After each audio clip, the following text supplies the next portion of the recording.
When I stood on the steps of Downing Street, just over there 2 months ago, I promised that this government would serve people like you, apprentices, teachers, nurses, small business owners, firefighters, those serving our community and our country every day. I promised that we would get a grip on the problems that we face and that we would be judged by our actions, not by our words.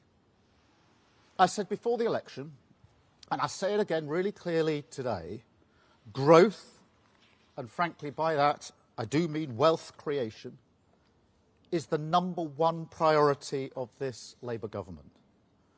And that's why in our first few weeks we've set up the National Wealth Fund, because we want every person and every community to benefit. It's why we've unlocked planning decisions, because we're going to build 1.5 million new homes. It's why we set up Great British Energy to create good jobs and cut people's bills.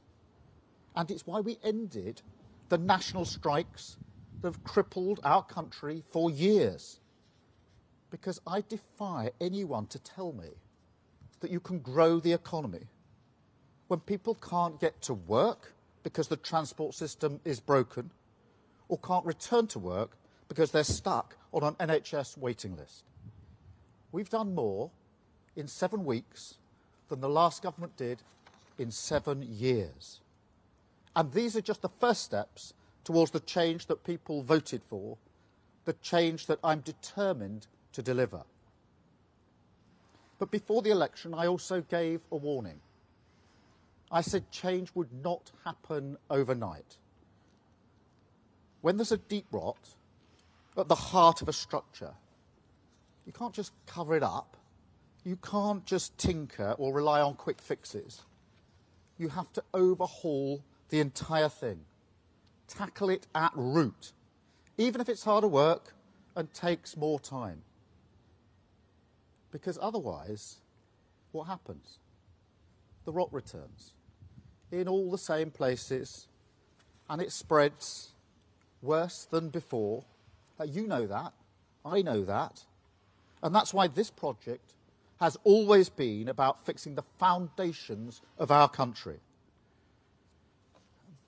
But I have to be honest with you, things are worse than we ever imagined.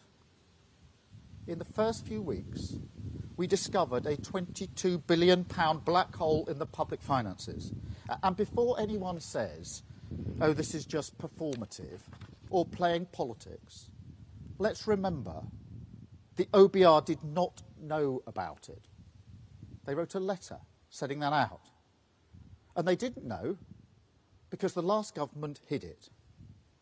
And even last Wednesday, just last Wednesday, we found out that thanks to the last government's recklessness, we borrowed almost £5 billion more than the OBR expected in the last 3 months alone. That's not performative, that's fact.